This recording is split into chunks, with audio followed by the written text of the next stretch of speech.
Hi, welcome to Kavi's recipe.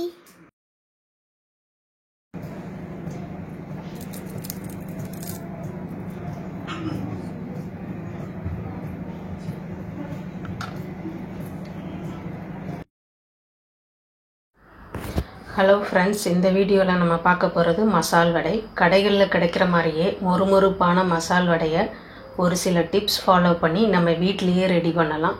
அது எப்படி செய்யலான்னு பார்க்கலாம் வாங்க. அதுக்கு 1.5 கப் கடலைப்பருப்பை கழுவி அது முங்குற அளவுக்கு தண்ணி ஊற்றி 1 மணி நேரம் ஊற விடணும். 1 மணி நேரத்துக்கு மேலே ஊறக்கூடாது. அப்படி ஊறினா அது ரொம்ப சாஃப்டாயிரும். இதுதான் இதுக்கான முதல் டிப்.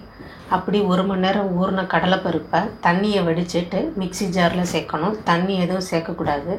அது தண்ணி கம்ப்ளீட்டாக எடுத்துடணும். இதை நார்மலாக நம்ம சட்னி அரைக்கிற மாதிரி அரைக்கக்கூடாது. பல்ஸ் பட்டனை ப்ரெஸ் பண்ணி அரைக்கணும். ஒரு 5 ப்ரெஸ், ஒரு சிங்கிள் ப்ரெஸ் விட்டுறணும். அப்படி 5 தடவை ப்ரெஸ் பண்ணதுக்கப்புறமா நமக்கு கடலைப்பருப்பு இந்த மாதிரி கிடைக்கும். இது கூட நம்ம ஒரு 4 டீஸ்பூன் சோம்பு சேர்த்துக்கலாம். சில ஏரியாக்களில் அதை பெருஞ்சீரகம்னு சொல்லுவாங்க. இதையும் சேர்த்து நம்ம மறுபடியும் அரைக்கணும். அதே மாதிரி 4 தடவை இப்போ ப்ரெஸ் பண்ணணும். சிங்கிள் ப்ரெஸ் அப்புறம் எடுத்துடணும். இப்படி தண்ணி சேர்க்காமல் பல்ஸை பயன்படுத்தி அரைக்கிறது தான் இதுக்கான 2வது டிப். இப்படி அரைக்கிறதுனால இந்த கடலைப்பருப்பு ஒன்றும் பாதியமாக அரைஞ்சிருக்கும். இந்த அரைச்சதுக்கு அப்புறமா இதை ஒரு பாத்திரத்துக்கு மாற்றிக்கலாம். அது கூட நம்ம ஒரு 1.5 வெங்காயம் அதை சின்னதாக பொடியாக கட் பண்ணி அதையும் சேர்த்துக்கலாம். 1.5 கப் அப்படின்னா 100 ml டம்ளரில் 1.5 அளவு. அதுக்கு இந்த 1.5 வெங்காயம் சேர்த்துருக்கோம். வெங்காயம் நிறையவும் சேர்க்கக்கூடாது. நம்மளோட பருப்பு எவ்வளவோ அதுக்கேற்ற மாதிரி தான் நம்மளோட வெங்காயம் சேர்க்கணும். 100 ml டம்ளரில் 1.5 கப் சேர்த்த கடலைப்பருப்புக்கு 1.5 வெங்காயம் மீடியம் சைஸ் வெங்காயத்தை சின்னதாக கட் பண்ணி சேர்த்துருக்கோம். இதுக்கு காரத்துக்கு ஒரே ஒரு நீளமான பச்சை மிளகாவை நீளவாக்கில் 4ஆக கட் பண்ணி, அப்படி 4ஆக கட் பண்ணதை மறுபடியும் சின்னதாக கட் பண்ணி சேர்க்கணும். இப்படி செய்கிறதுனால குழந்தைகள்லாம் சாப்பிடும்போது அவங்களுக்கு காரம் தெரியாது. அது நல்லா அந்த எண்ணெயில் வறுபட்டு காரம் அவ்வளோவா தெரியாது. தனியாக எடுத்து வைக்க தேவையும் இல்லை. இப்போ இது கூட உப்பு சேர்த்து நம்ம நல்லா பிசைஞ்சுக்கலாம். இந்த ஸ்டேஜில் நமக்கு கருவேப்பிலை, கொத்தமல்லி தேவைப்பட்டால் அதையும் இது கூட சேர்த்து நல்லா பிசைஞ்சுக்கலாம்.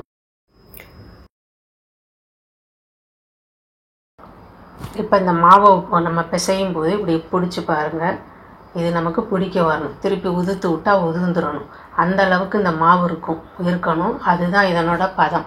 அப்படி உங்களுக்கு பிடிக்க வரலைன்னா இது கூட ஒரே ஒரு ஸ்பூன் தண்ணி சேர்த்து அதையும் நல்லா மிக்ஸ் பண்ணிவிட்டு பிடிச்சி பாருங்கள். உங்களுக்கு இந்த மாதிரி உருட்டை வருதான்னு பாருங்கள். அப்படி உருட்டை வந்துச்சுன்னா ஓகே. நான் எந்த தண்ணியும் சேர்க்கலை, அப்படியே தான் உருட்டியிருக்கோம். இப்படி தண்ணி சேர்க்காமல் செய்கிறதுனால நமக்கு இந்த வடை அதிகமாக எண்ணெய் குடிக்காது. வடையை எடுத்து பார்த்திங்கன்னா எண்ணெய் கையில் ஒட்டாது, அந்த அளவுக்கு இருக்கும்.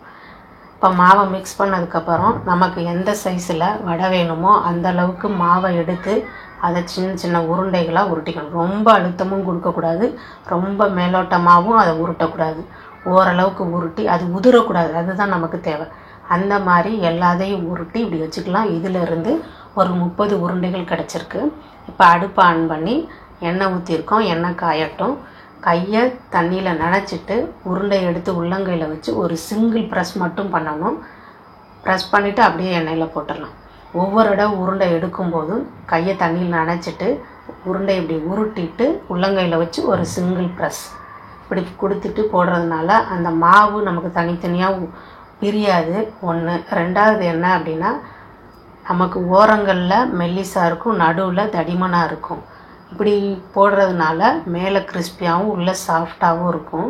இதுதான் இதனோட 3வது டிப்பு. ஒரே ஒரு சிங்கிள் ப்ரெஸ் மட்டும் கொடுக்கறது தான் இதனோட 3வது டிப்பு. இப்படி எல்லா வடைகளையும் தட்டி எண்ணெயில் போட்டு நல்லா 2 பக்கமும் நல்லா வேக விட்டு பொரித்து எடுத்துக்கலாம். இது தண்ணி சேர்க்காமல் அரைச்சிருக்கிறதுனால எண்ணெய் குடிக்காது. 1. மேலே நல்ல மொறுமொறுப்பாக இருக்கும். உடச்சி பார்த்திங்கன்னா மேலே மொறுமொறுப்பாகவும் உள்ள நல்ல சாஃப்டாகவும் இருக்கும். நல்லா 2 பக்கமும் திருப்பி போட்டு அப்படி நல்ல மொறுமொறுப்பாக எடுத்துக்கலாம். எல்லா வடைகளையும் பொன்னிறமாக வந்ததுக்கப்புறமா அதை எடுத்துக்கலாம். மீடியம் ஃப்ளேம்லேயே வச்சே குக் பண்ணுங்கள். இப்போ மொறுமொறுப்பான மசால் வடை வீட்டிலையே ரெடி பண்ணிட்டோம். நீங்களும் ட்ரை பண்ணி பாருங்கள். Subscribe, like and share this video.